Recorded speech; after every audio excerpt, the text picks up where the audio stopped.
Hello, cute ladies and handsome boy. সবাই কেমন আছো? গাইস আমি বিগত 10 বছর ধরে পরীক্ষা দিতে পাগল নিয়ে হয়ে গেছি। তো জামু কোনানে কই বা জামু কিছুই জানা নাই। আসমানে মনে হয় যাইতাম। ভাল লাগে না। এলে পরীক্ষা দিতে আমার মাথা পাগল হয়ে গেছে, কিতা যে করতাম। তার উপরে আইয়া কইতাছে তোর আবার একটা এক্সাম আছে, এইটা হইন না। তো আমি কইছি তুই হিন্দা যা কইতাছি এর মধ্যে আমার কানে আইসে যে তোমরা আমারে ভেটকাইতাছ কি। তো যাই হোক গাইস, তো বিগত আমি আমার জীবনের 50 বছর পর একটা জায়গায় যাইতেছি, আমি আমার জীবনে 1-2 বার গেছি। চলো তোমরাও দেখাই। ইয়েস গাইস, তোমরা যেটা চোখে দিয়ে দেখতেছো সেটাই। আমি এখন নদীর উপরে আছি, আর দেখো এই চারটারে পুরো ডিমের মতো লাগে, মনে হচ্ছে কাক করে খাইলাই। আমি কর আগে তোমরা ফটাফট কইয়ালাও এটা আমি কোন হানে যাইতাছে। যদি না করতে পারছো তাইলে কিন্তু কিছুই করতাম না। কি তাই বা কইতাম, এখানের ভিউ কত বেশি অসাম তোমরা নিজের চোখেই দেখালাও। গাইস ভিডিও করতে করতে এটা কি দেখি ফেললাম, ওখানে একটা ভূত আমাকে ভ্যাঙ্গাছে। মর্নিং। তো গাইস তোমরা এখানে দেখতেই পারতাছো কত সুন্দর বেশি ভিউ। এটা কিন্তু সকাল 5:30 বাজের ভিউ। অনেক সুন্দর না গাইস? দেখো প্রকৃতিগুলা তো আরো বেশি সুন্দর। ইয়েস গাইস, আমি তোমাদের হচ্ছে সারা। আমি হচ্ছে এসেছি আমাদের গ্রামের বাড়ি বেশ অনেক দিন পরই বলতে পারো। আমি হচ্ছে আমাদের গ্রামের বাড়ি কিছু খুঁটিনাটি জিনিস তোমাদেরকে দেখাবো।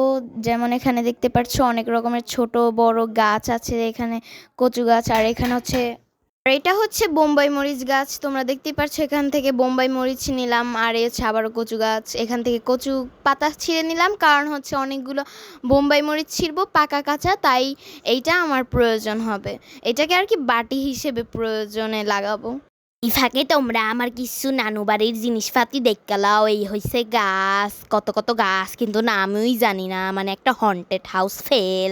মানে আমার নানু বাড়ি আইলে আমি খালি ভয় খাই যে আল্লাহ রে আল্লাহ, কোন আমি ভয়ঙ্কর জঙ্গলে উঠতে গেলাম রে। তোমরা দেখে নাও, এই হচ্ছে বিলাতি ধইন্যা পাতা, আর এটা হইতাছে গাব গাছ। আরে গাইস আমি বুঝি না এই ফালতু লোকটা বারবার কোত্থেকে চলে আসে। মানে এখানে একটা ভাঙ্গা ছেঁচড়া গলার লোক খালি কথা কয়, কিন্তু আমি ওর ভাষা বুঝি না গাইস। Background noise guys. তো তোমরা এই সুন্দর সুন্দর প্রকৃতিগুলো একটু দেখো ভালো করে, আমার কথাগুলাটা ইগনোর করো গাইস। এখানে কিন্তু আমার নানুর গাছের অভাব নাই, মানে পুরাটা জায়গা জুড়েই খালি গ্যাস আর গ্যাস। আর এখানে একটা ফেফে গাছ, আর এখানে সুন্দর একটা দিঘি যেখানে আইসি আমি একটু জাফাজাফি করতে। আর এটা দাও কেয়ার জানি নারিকেল গাছ, কিন্তু কোনো মালিক নাই, মানে নো মালিকস। তো এই দেখো আমি ফাইনালি এসে পড়েছি দিঘির জলে, আর আই এম তো সো এক্সাইটেড। কারণ গাইস এরকম দিঘির জল পুকুরের জল কিন্তু আসলে ঢাকা শহরে দেখতে পাওয়া যায় না। আর গাইস সত্যি কথা বলতে এই সুন্দর খোলামেলা প্রকৃতি আসলে আমাকে মুগ্ধ করে দিচ্ছে। কারণ হচ্ছে এখানে সুন্দরভাবে শ্বাস নেওয়া যায়, এখানে অক্সিজেনের কোনোই অভাব পড়বে না। আর আমি জাস্ট খালি ভাবতেছি গাইস যে মানে আমার পরীক্ষার অনেক বেশি টেনশন ছিল মাথায়, আরও একটা পরীক্ষা সেটার টেনশন। এরকম টেনশন ফ্রি হতে এরকম জায়গায় অবশ্যই ভিজিট করা উচিত আমার মনে হয়। Just feeling like good.